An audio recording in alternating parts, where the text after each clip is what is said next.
Selamat siang, Bapak.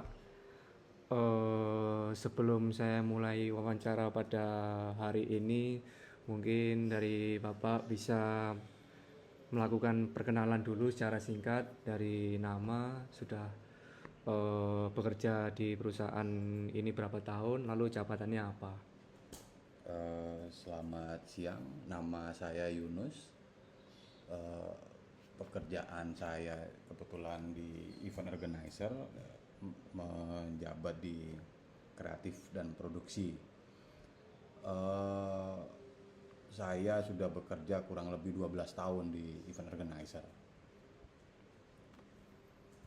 Eh, Bisa saya lanjut ke pertanyaan pertama ya, Pak ya? Boleh. Mungkin bisa diceritakan sejauh mana pimpinan Anda ini terlibat dalam proses penentuan target perusahaan. Apakah ada ruang diskusi terbuka antara pimpinan dan tim saat merumuskan target perusahaan, Pak? Jadi kalau di dalam perusahaan kami, eh, setiap tahun akan ada namanya annual meeting. Di situ akan di-share semua data dari mulai billing di eh, akhir tahun, awal tahun sampai di pertengahan tahun. Nah, target kedepannya seperti apa itu yang akan di-sharing ke semua teman-teman karyawan.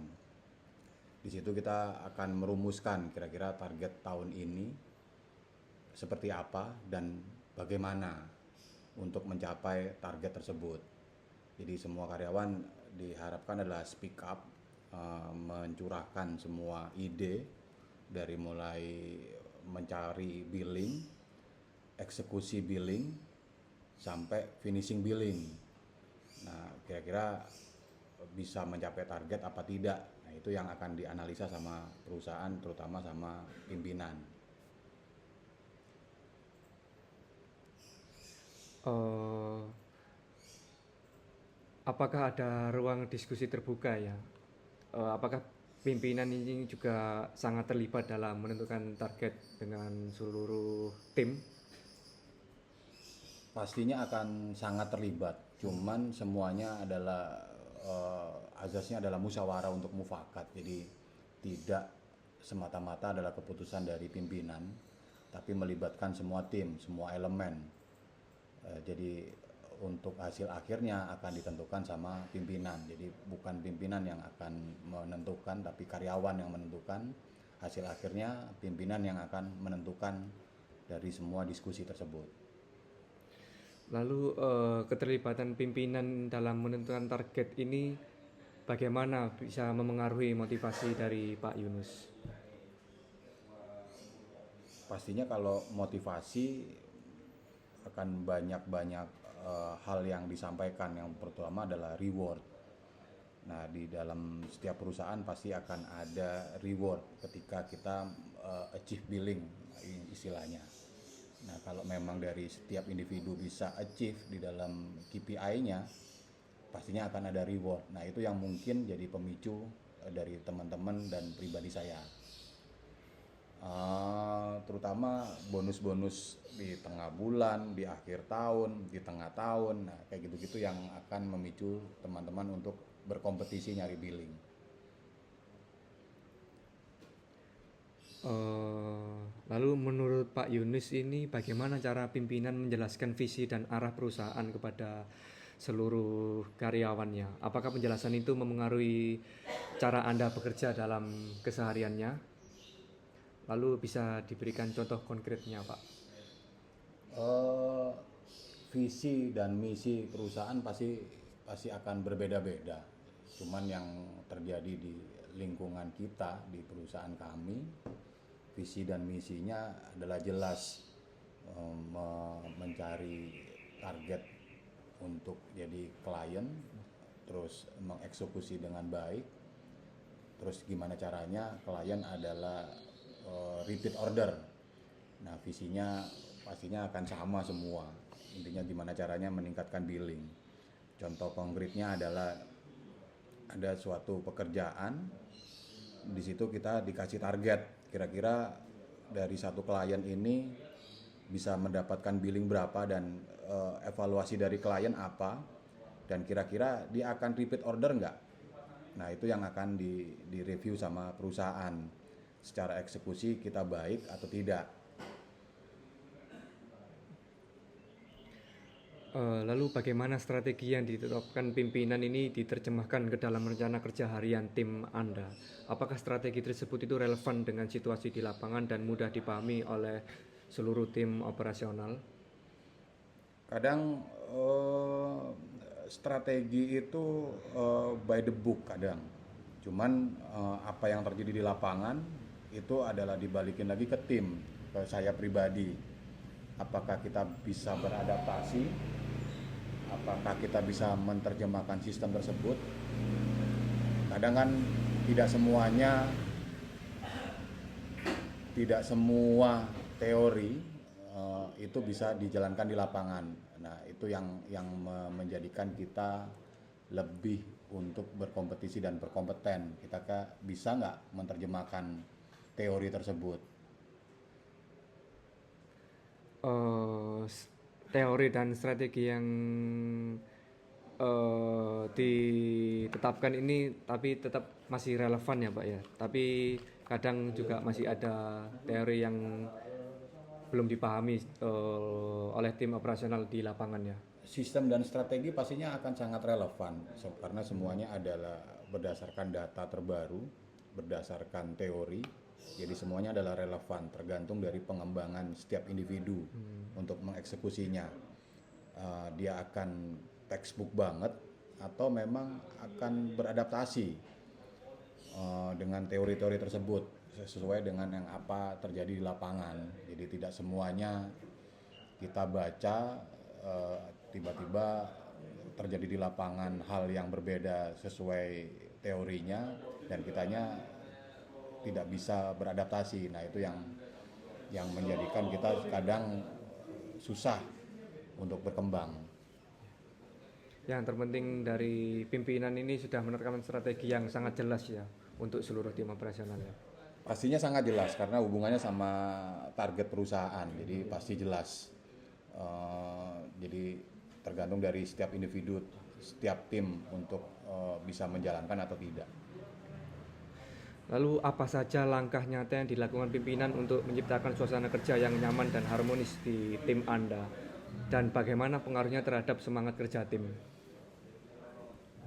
Yang pasti untuk menciptakan suasana kerja nyaman itu polanya macam-macam dan berbeda-beda. Yang sering kami lakukan adalah setiap hari Senin kita melakukan obrolan bebas.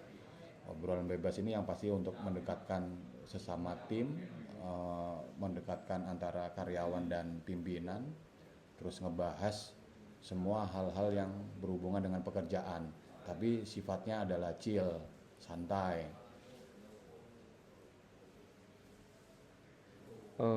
Berarti langkah nyata itu sangat memengaruhi terhadap semangat kerja tim ya dengan adanya weekly meeting itu ya.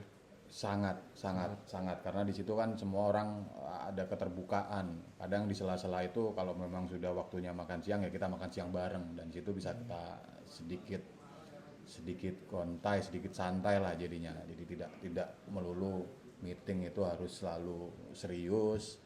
Nah, dengan adanya weekly meeting ini bisa bikin suasana lebih cair. Lalu apakah perusahaan ini memiliki sistem atau forum untuk menetapkan target peningkatan mutu secara berkala? Lalu mungkin bisa diceritakan bagaimana prosesnya dan apakah Anda itu terlibat di dalamnya? Kalau sistem dan forum pastinya akan ada kayak coaching ya. Jadi setiap karyawan diberikan kesempatan entah ikut untuk mengupgrade skillnya, dia boleh ikut seminar dan perusahaan akan sangat mewadahi, bahkan ada kemungkinan akan membiayai. Jadi ketika kita merasa skill kita kurang dalam bidang yang kita kuasai, kita mau upgrade, perusahaan akan sangat support dan mendukung intinya, baik secara waktu dan finansial.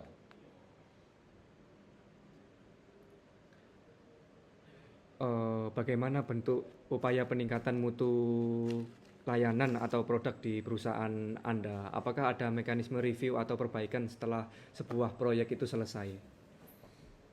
Yang terjadi di perusahaan kami, eh, after event, biasanya setelah pekerjaan selesai, kita akan yang pertama adalah melakukan report pekerjaan. Ada dua arah report pekerjaannya. Yang pertama adalah ke klien, terus yang kedua adalah ke internal kami, ke internal perusahaan. Nah, dari dua arah tersebut akan ada feedback, akan ada masukan, ada insight, apakah dari eksekusi pekerjaan kita ini klien satisfied, puas, ataukah memang akan ada sedikit catatan atau komplain.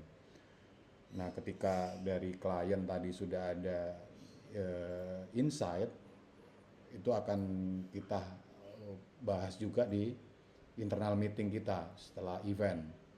Nah, kira-kira dari hal ini bisa meningkatkan kita ke depan, membuat kita menjadi koreksi ke depan, atau malah memacu kita untuk pekerjaan ke depannya.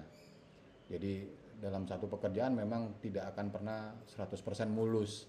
Akan banyak kendala, banyak masalah dan lain-lain. Cuman kita bisa handling pekerjaan itu secara baik dan benar, itu adalah versi klien, bukan versi kami. Jadi insight yang paling penting adalah dari klien. Kalau dari kami lebih ke teamwork. Kira-kira kemarin pekerjaan itu teamwork kami ini sudah bekerja secara baik dan benar, sudah totally atau memang masih angin-anginan. Nah, itu yang akan menjadi catatan tersendiri untuk pimpinan perusahaan.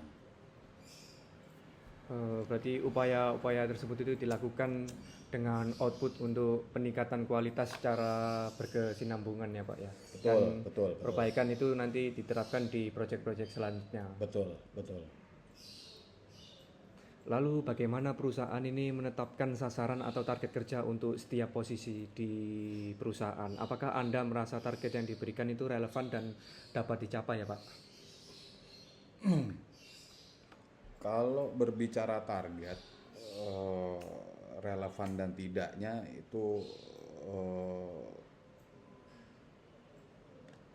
kadang itu memang merasa kok saya di bidang desain, di bidang produksi, tapi target saya besar banget gitu. Cuman tapi itu kan balik lagi ke setiap individu dan adalah kebijakan dari suatu perusahaan bahwa kita juga harus bisa mencapai target, dan makanya dari setiap perusahaan pasti akan ada KPI. Dari KPI ini akan mengunci, ngelok setiap individu di perusahaan untuk memacu baik secara kinerja maupun secara target billing.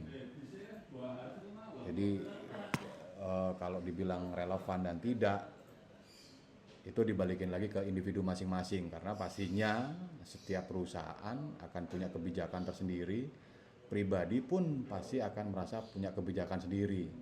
Cuman kadang tidak bisa berjalan seirama, karena kan setiap individu pinginnya santai, dapat billing gampang, terus dapat gaji besar. Cuman kadang berbanding terbalik dengan sisi perusahaan. Kalau kita ngikutin ego sebagai karyawan, perusahaan nggak akan maju. Jadi pastinya akan ada rules tersendiri ke perusahaan, ke karyawan. Nah, saya anggap pastinya harus relevan. Jadi kalau kita nganggap pribadi kita nggak relevan dengan perusahaan, ya berarti kita memang nggak cocok di perusahaan itu. Tapi pimpinan sebelum menetapkan sasaran atau target itu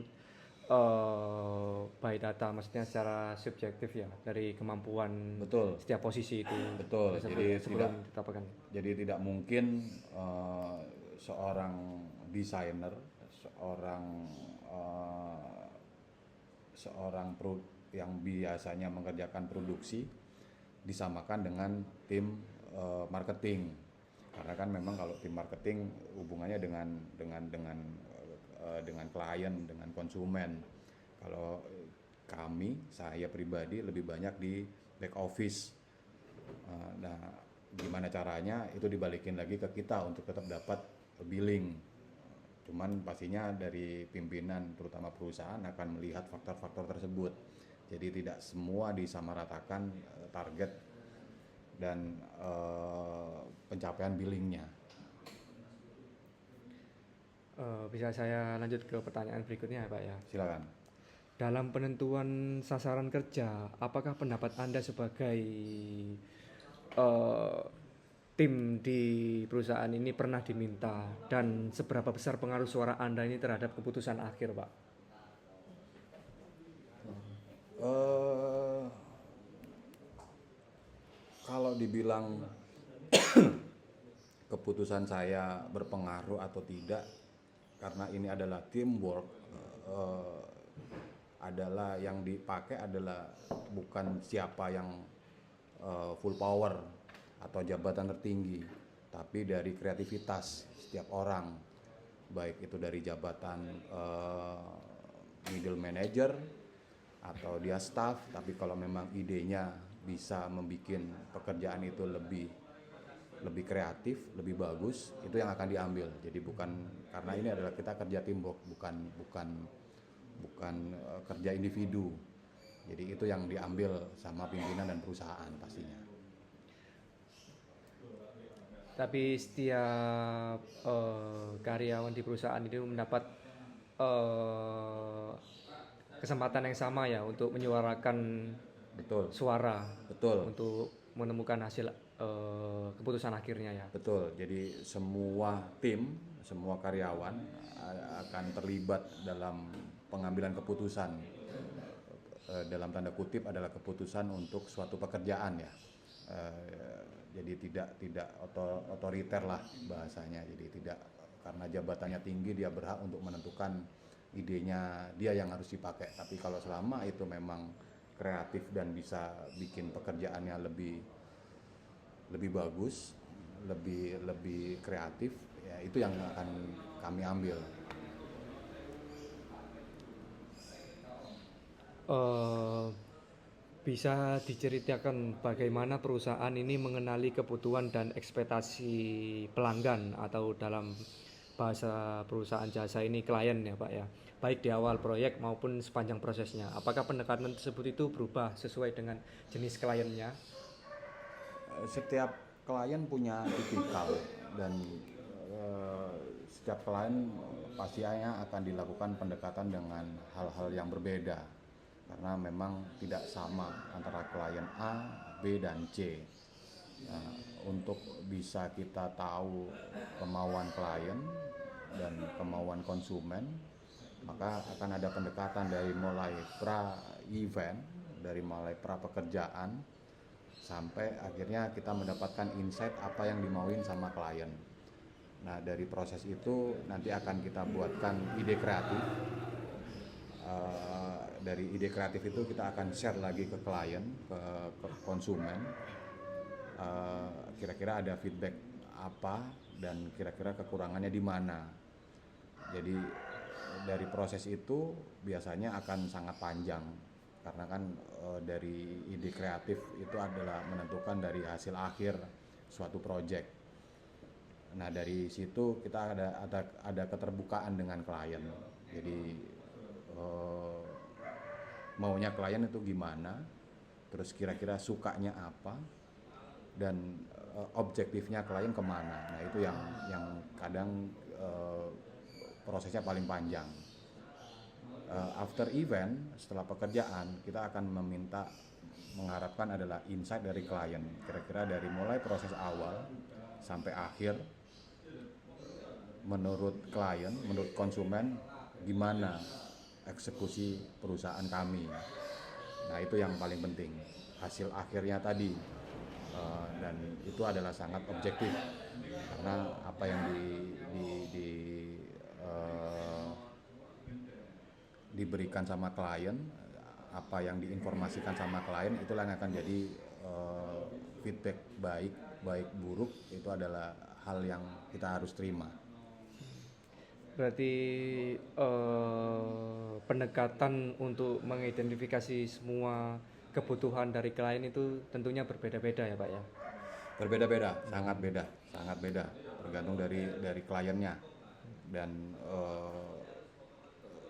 setiap klien pasti punya pola dan punya karakter yang berbeda pastinya. Jadi cuman tinggal kitanya gimana caranya untuk bermain cantik lah bahasanya.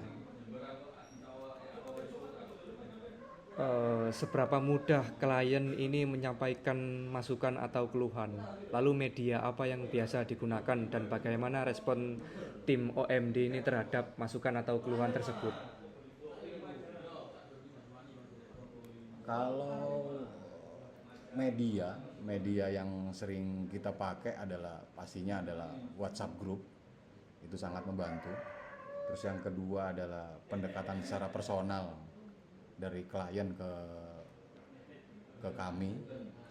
Jadi dari situ nanti akan ada pengembangan. Kadang ada versi klien itu yang masih susah untuk menyampaikan di grup atau di media sosial.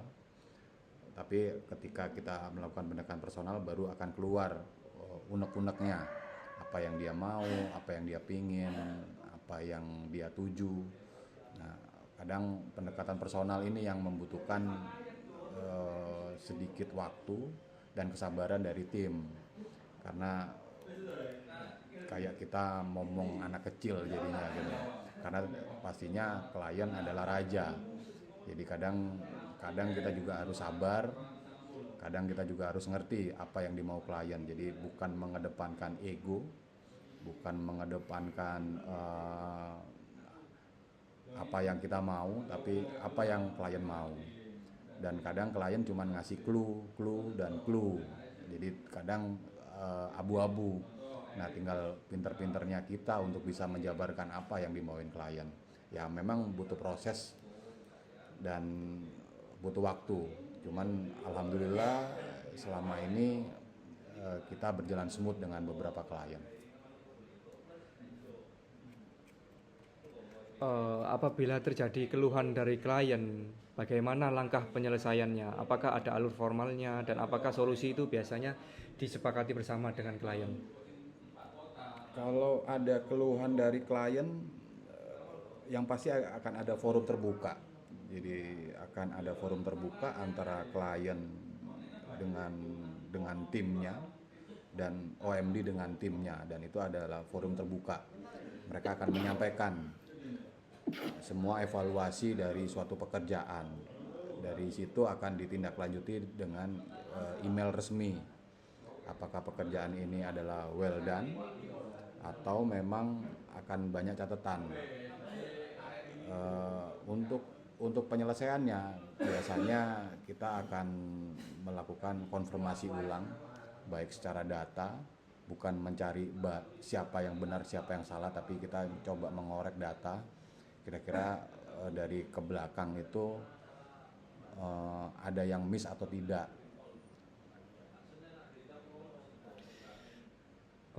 Bagaimana sistem penyampaian informasi penting dari manajemen ke seluruh tim operasional OMD? Apakah informasi itu tersampaikan secara merata dan tepat waktu, terutama dalam proyek yang dinamis?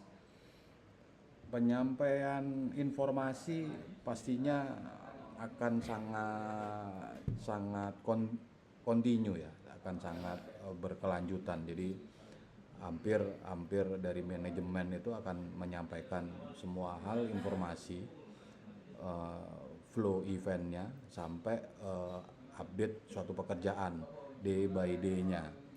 Jadi pastinya karyawan akan notice, semua tim akan notice kira-kira perkembangan pekerjaan ini akan sampai di mana, karena itu akan di reminder hampir setiap hari. Berarti kalau transfer informasi ke seluruh tim ini bisa dibilang baik atau cukup kurang gitu? Dibilang baik karena itu adalah informasi yang berkala dalam satu hari itu informasi itu bisa sampai 6 kali, 8 kali. Dalam satu minggu bisa lebih dari 30 sampai 40 kali. Jadi seharusnya kalau menurut kami itu sudah sangat baik. Cuman kan kadang karena karena ada momen-momen tersendiri atau bulan-bulan tertentu itu full full pekerjaan, full peak pekerjaan lah bahasanya. Jadi pekerjaan itu banyak banget. Nah, tergantung dari setiap individu untuk menyikapinya. Dia bisa menerima informasi itu dalam dalam hitungan menit atau detik untuk bisa menyerapi informasi tersebut, karena kadang ada tumpang tindih informasi pekerjaan ini, pekerjaan itu. Nah, itu dibalikin lagi ke setiap tim. Makanya dari perusahaan kami akan ada PIC per masing-masing pekerjaan ketika memang ada momen-momen pekerjaan yang full, banyak pekerjaan dalam satu bulan atau dalam satu minggu. Itu ada sampai 2 atau 3 pekerjaan, akan dibentuklah tim-tim kecil. Jadi informasinya lebih terarah ke kemana ini informasinya pekerjaan, ke tim mana ini informasi pekerjaan. Jadi seharusnya sudah cukup baik. Bagaimana Anda menilai ketersediaan perangkat kerja seperti hardware dan software? Apakah sesuai kebutuhan dan mendukung pekerjaan Anda secara efektif? Kalau tools, hardware dan software, pastinya perusahaan akan sangat support ya, akan sangat Provide gitu ya. dia akan provide semuanya apa yang dibutuhkan, Iya. baik dari software, hardware. Cuman memang tetap ada pertimbangan, kira-kira penting atau tidak penting nih gitu loh, tergantung dari skop pekerjaannya dan kira-kira ada target kedepannya apa. Jadi bukan tiba-tiba kita mintanya sesuatu hal yang besar atau minta tools yang besar tapi tidak ada growth-nya, ya perusahaan pastinya akan menolak gitu. Apakah perusahaan ini menggunakan data untuk mengambil keputusan operasional atau strategis? Bisa Anda berikan contoh bagaimana data atau evaluasi itu digunakan untuk perbaikan selanjutnya? Pastinya kita di OMD itu wajib bekerja berdasarkan data dari hal terkecil, dari mulai equipment, dari mulai informasi dan lain-lain, baik dari personal, baik dari growth data, itu semuanya kita berdasarkan data. Jadi semuanya harus bekerja berdasarkan data. Nah, informasi data ini yang akan di-share di dalam dokumentasi, baik foto, video, terus resume pekerjaan, itu yang akan di-share ke semua karyawan dan itu yang akan dijadikan acuan ke setiap individu. Jadi ketika kita mau mereview suatu pekerjaan, data itu sudah komplit. Lalu bisa menuju ke pertanyaan selanjutnya. Apakah Anda merasa menjadi bagian dari tujuan besar perusahaan? Ceritakan momen atau pengalaman ketika Bapak Yunus ini benar-benar merasa dilibatkan dalam arah strategis perusahaan. Pastinya saya merasa terlibat dalam menentukan arah perusahaan ini menjadi besar atau tidak, karena di akhir tahun saya sama owner akan diundang untuk meeting secara pribadi. Kira-kira ada masukan apa buat perusahaan dan solusinya apa, target kedepannya apa. Dan di situ dari pimpinan akan mencatat dan merangkum apa yang saya sampaikan.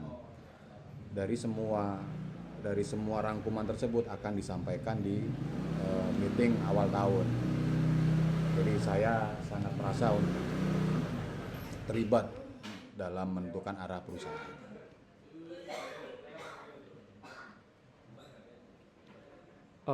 Apakah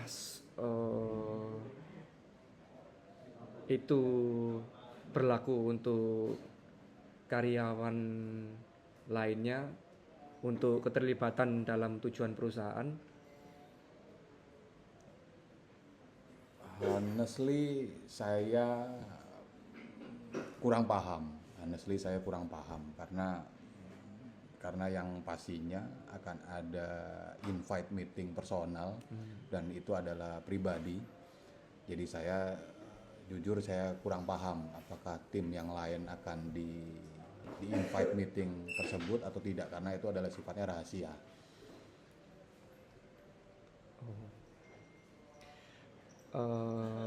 Lalu untuk pertanyaan selanjutnya, bagaimana perusahaan ini menghargai kontribusi karyawannya?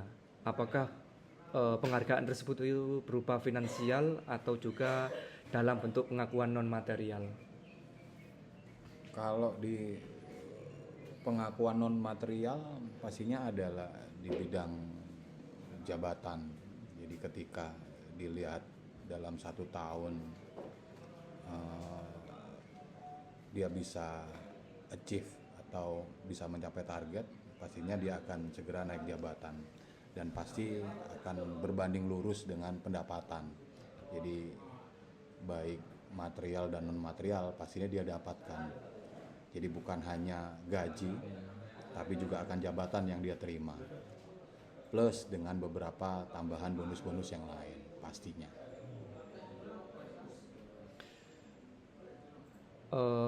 Apa saja pelatihan yang Anda pernah ikuti melalui perusahaan?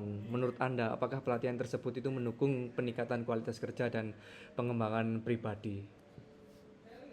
Waktu itu saya pernah diikut sertakan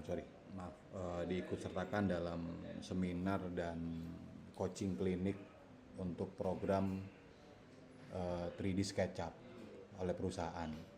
Dan kebetulan di bidang pekerjaan saya adalah desain dan produksi, jadi sangat mendukung dan akhirnya dari saya pribadi dan tim itu bisa menciptakan suatu desain yang alhamdulillah selama ini klien suka dengan beberapa inovasi dan beberapa gaya yang saya dapatkan dari coaching klinik tadi.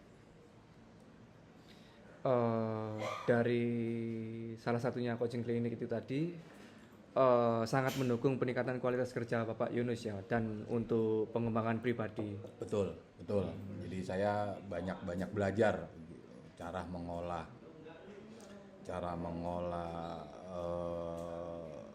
program SketchUp tadi. Jadi kita bisa menciptakan hasil yang lebih maksimal, kualitas renderan bagus, desain yang lebih berkualitas, lebih jago lah kalau bahasa orang sekarang. Kalau masalah pelatihan, berarti perusahaan ini selalu provide ya, memberikan pelatihan untuk seluruh karyawannya. Tapi kalau semisal pun tidak ada pelatihan, apakah dari setiap karyawan ini mempunyai motivasi untuk atau mindset lah untuk peningkatan kualitas kerja dan pengembangan pribadi masing-masing? Mengingat dari mungkin kalau nggak ada project, ada waktu luang di kantor gitu, perusahaan selalu memotivasi supaya bisa meningkatkan kualitas kerjanya nggak di free time itu.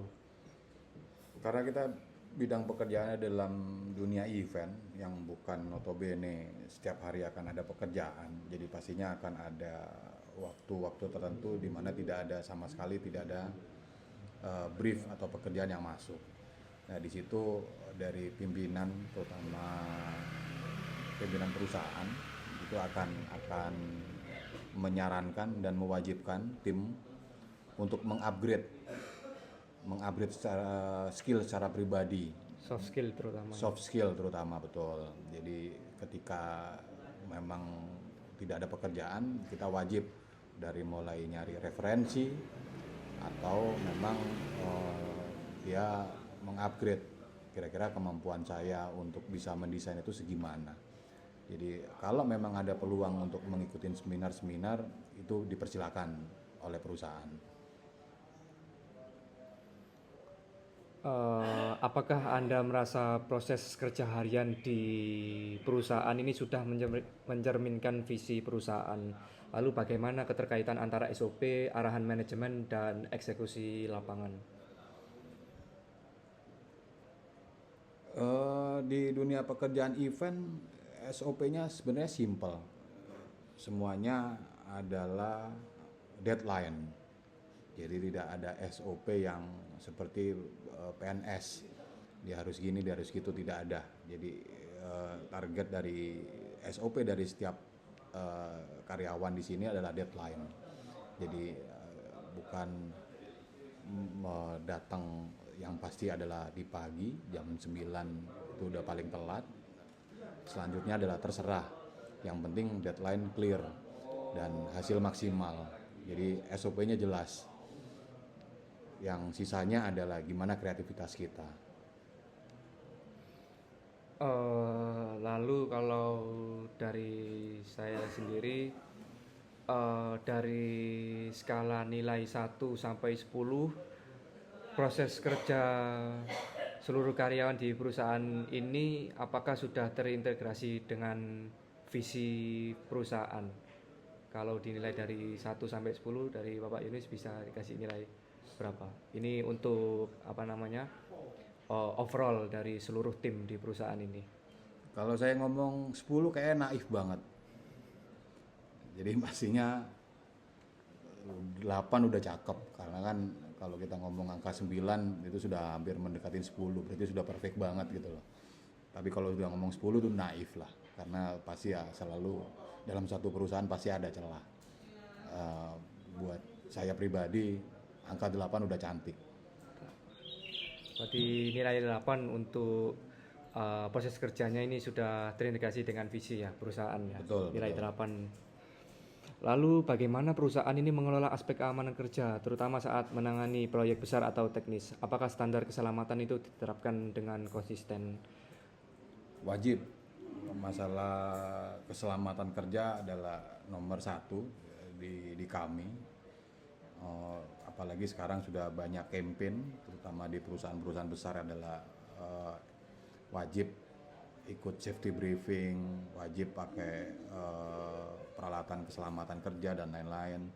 Jadi kita juga harus mengikuti, dan di pimpinan perusahaan juga selalu menekankan bahwa safety first. Itu yang selalu kita gaungkan, kita informasikan ke teman-teman ketika mulai bekerja. Pertanyaan terakhir buat wawancara hari ini, bagaimana proses peralatan alat kerja ini dilakukan di perusahaan? Apakah ada sistem jadwal atau hanya dilakukan saat alat itu bermasalah? Nah, untuk alat yang dimaksud sini lebih ke software dan hardware, lalu ada equipment event, biasanya itu produksian juga. Kalau untuk equipment produksian pastinya kita akan berkala. Tapi kalau untuk equipment yang lain, gimana caranya kita bisa lebih berhemat? Karena kan pastinya setiap perusahaan juga tidak akan royal banget membelanjakan suatu tools hardware atau software kalau memang tidak dibutuhkan. Jadi tetap diinformasikan, tetap diperintahkan lah bahasanya untuk selalu menjaga peralatan bekerja. Gimana caranya tetap awet dan bisa bertahan lama. Intinya murah dan bagus gitulah, intinya gitu. Berarti lebih tanggung jawab masing-masing ya untuk Betul, maintenance untuk peralatan-peralatan itu ya. Jadi gimana caranya kita juga bisa memelihara, karena kan kalau hubungannya dengan alat peralatan pribadi ketika kita itu rusak, kita juga yang akan kesusahan. Karena pembelian baru juga butuh proses pengajuan, proses pembelian, dan proses instalasi. Jadi kita juga akan terganggu, karena itu tadi yang saya sampaikan di awal, SOP kita adalah deadline. Jadi ketika peralatan kita rusak atau bermasalah, sementara deadline tetap jalan. Nah, itu yang menjadi masalah buat individu. Dan perusahaan pastinya tetap akan push kita gimana caranya deadline selesai.